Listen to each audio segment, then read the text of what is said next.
Hello everyone, I greet in the name of God Almighty. My name is Apostle Nathan Silas, and today we have a very interesting video to react to, and this one says that Saudi Arabia teaching Hinduism. Why is that? And this was done by Dr. Zakir Naik.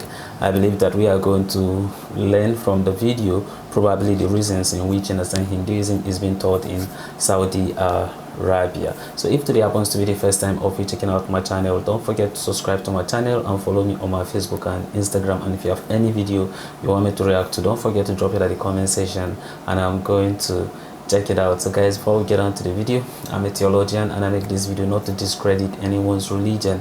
This is basically for educational purposes, and I believe that at the end of this video we all are going to learn from this. So let's get down to this video and check out the reasons why Hinduism is being taught in Saudi Arabia.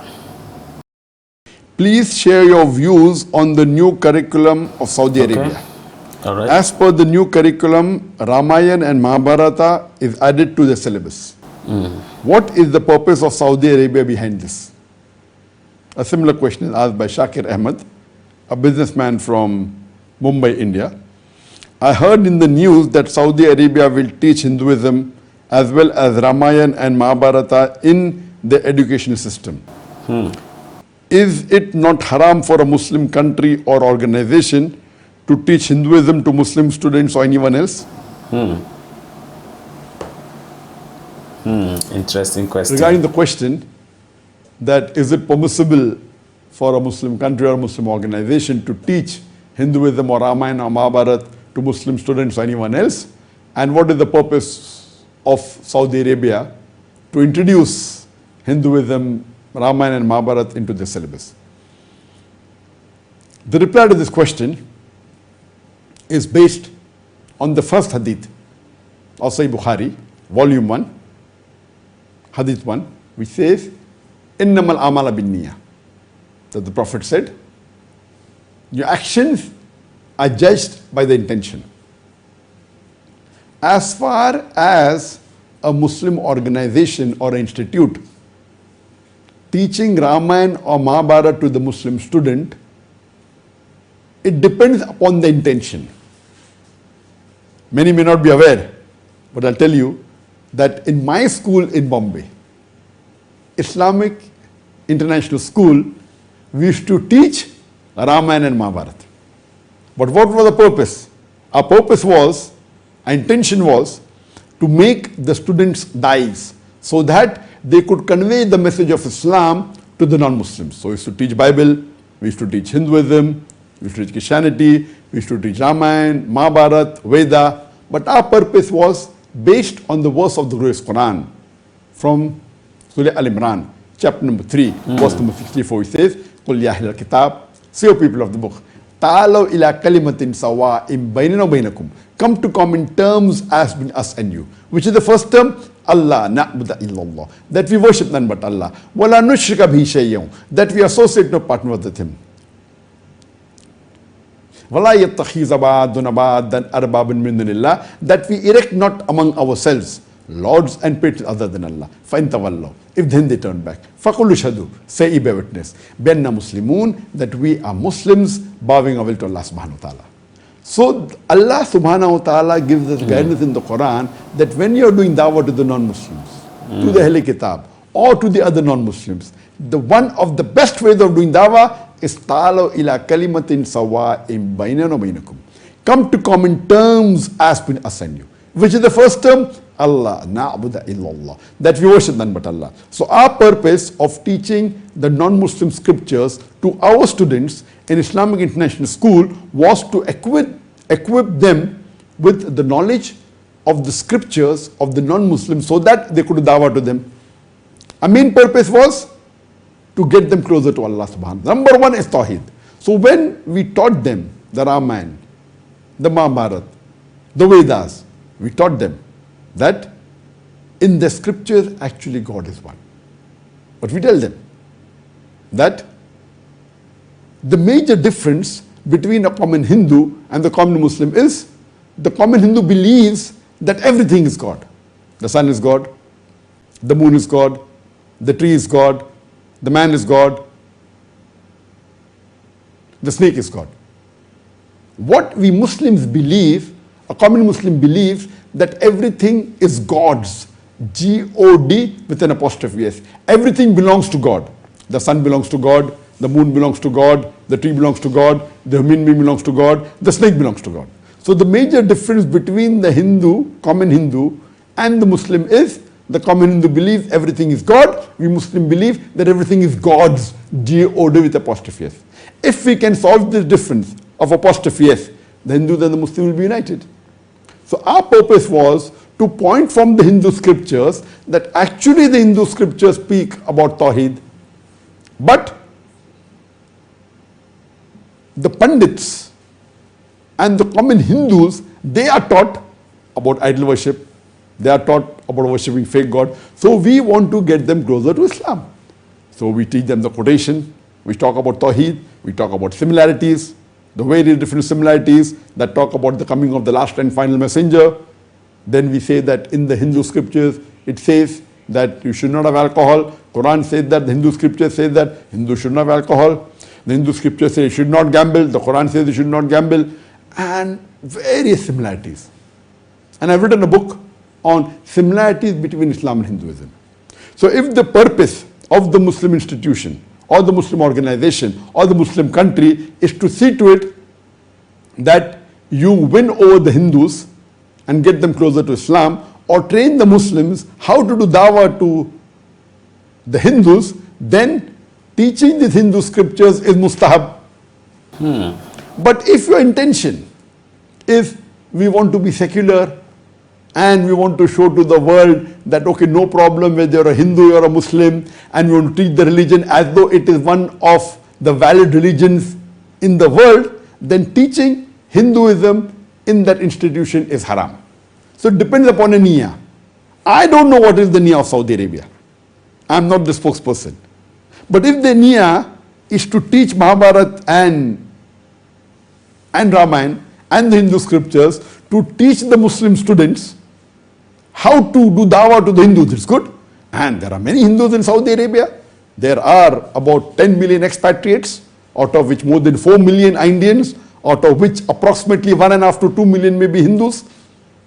So if the intention is to see to it that when they teach this in the education system and get these people towards Tawheed, stop the idol worship, so they come and worship one Allah subhanahu wa ta'ala, then alhamdulillah, I'm for them.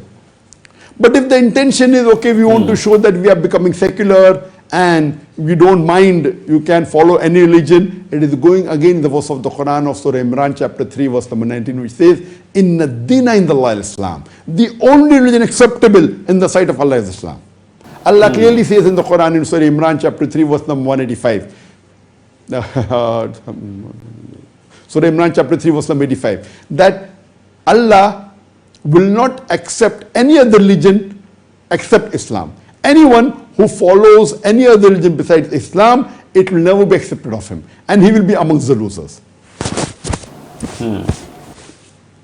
So basically it depends upon your intention. These are the two extreme things. One which want to make you a dai, and one which just wants to show that they are secular. So if you want to show you're secular and we believe that all religions are no problem, all religions are same, it is haram. There may be a position that someone wants to teach a religion and want to show the superiority of Islam, and they try the level best, if that becomes mustab. Or if they try and they are not able to achieve it, also then it will be mubah. But just to show that we are secular and we believe any religion can be followed and there is no problem, we don't mind any human being following any religion, then teaching such a religion in your country or in your school or in your institution according to the glorious Quran, Surah Imran chapter 3 verse number 19 and Surah Imran chapter 3 verse 85, it is haram. You are asking me what is the purpose of Saudi Arabia. I said, I don't know. If they appoint teachers to teach Hinduism who are qualified Muslim teachers in comparative religion, then you know that the purpose is to convey the message of Islam. But if they appoint Hindu teachers who are practicing Hindus and teaching these religion, then surely that purpose will not be amongst the good, it will be amongst showing secularism. So depending who the teacher is how they teach, which books do they follow. If they keep my book, for example, similarities between Islam and Hinduism, no problem. You will very well come to know what is the intention. But if they keep only teach you Ramayana and Mahabharata and get a teacher to tell you the story as though it's accepted, somewhat similar to the Quran, Nauz Billah, then it is haram. So it depends upon who are the teachers, what are they teaching. We give to our students Bhagavad Gita, we give to our students Ramayana, but we give to them verses. We tell them there is no need of memorizing the full Mahabharata or the full Ramayana, because in Hinduism, amongst the religions, the major world religions, the maximum voluminous scriptures that are there, it's in Hinduism. Umpteen number. There's Vedas, then there are Upanishads, then there are Manusmritis, many. So and we give Dawah training programs to our students in Islamic International School. And inshallah, very shortly, maybe in the next few months, by the end of this year, there is a course that will come on the Al-Hidayah platform, similarities between Islam and Hinduism. And first time when I gave this lecture, people thought, oh, what is this? How can there be similarities? And many Muslims were against me. And I wouldn't blame them, because they may not be aware. But when they heard my lectures, mashallah, I mean, after that, no one said that this lecture is wrong. This course, inshallah, would be coming on the Al-Hidayah platform very soon, maybe after 3-4 months. And in the Dawah training program, it will be more in detail. But the Dawah training program, as I told earlier, it's 300 hours. It will take about 4 years for the full course to be released on the Al-Hidayah platform. And Hinduism will come in the second half of the course. So it will take more than 2 years, I think. But the course, a short course, similarities on Hinduism and Islam, would be available on the platform very soon, inshallah, in the next few months. So regarding Saudi Arabia, we will come to know when the syllabus out, what books have they kept for the students. If they keep books of those dais which are well versed in conveying the message to Hindus, and if they want any of my help, I'm always available. I'm available. Wow. I can surely chart to them a syllabus, what they can teach in their schools, if they want to be on the category of the Mustab category of teaching these Hindu scriptures or the Bible. I'll be more than happy to help them. So regarding the intention, I don't know, but I've given you the ruling that whether it's permissible or not. Hope that answers the question. Wow. That's a very interesting video by Dr. Zakir Naik. All he's trying to say is it depends with the intention of the authorities on why they decide to put that Hinduism, you understand, in their school curriculum, and not necessarily, you understand, about them just maybe teaching it, maybe probably because they want to turn the states to maybe probably a social state and all those things. So the tenets is all about what? The intention, because sometimes they need to understand what that Hinduism is all about, so that people can kind of make a little bit decision, right? But if you don't know what it is all about, then therefore you can be able to have this kind of wrong perception about that very religion. And that's why when we are learning about, in essence, this video, Dr. Zakir Naik makes us to understand that in Hindu they believe that everything is a god. The sun is a god, moon is a god, snake is a god, and all those things. But then in Islam, they are actually what? Made by God. So if you look at it, the Muslim and then the Christians kind of go the same direction in this aspect, which means that all those things are not God. They are just God creation. God created all those things, just like how God created humans, right? Yeah, and not necessarily because of what they are God, but then to them, you understand, in the Hindu, they see them, you understand, as God, which, you understand, is not right like that. But then it will be a good thing as you teach them, you understand, all those things, so that they can be able to be aware. And this is the reason why the angle me too I'm also coming in. I always says that it will be a good thing as a Christian for you to learn about Islam, know what Islam is all about. If you have opportunity of learning Hindu, learn Hindu, know what Hindu is all about, so that when you are talking to someone who is a Hindu, you can be able to explain to them, you understand, about your religion, and then talk about some of the misconceptions, you understand, in their scriptures. Then from there the person can be able to like understand you.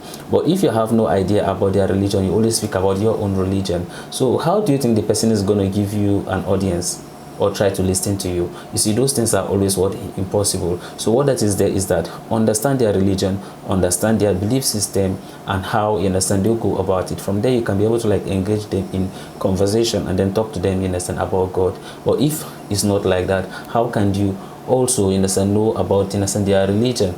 That's one thing I always say to my Christian brothers, and then also applicable to the Muslim. You have to understand what Christianity is all about, understand what they worship, so that you can be able to like engage them. Same thing is applicable to the Christian. You have to understand what Islam is all about, and then before you can be able to engage them. But don't look at it in the same from a distance and say, oh, Islamic is evil, just because you see some people doing one or two things that are not right. Islam is evil, or Christians are evil.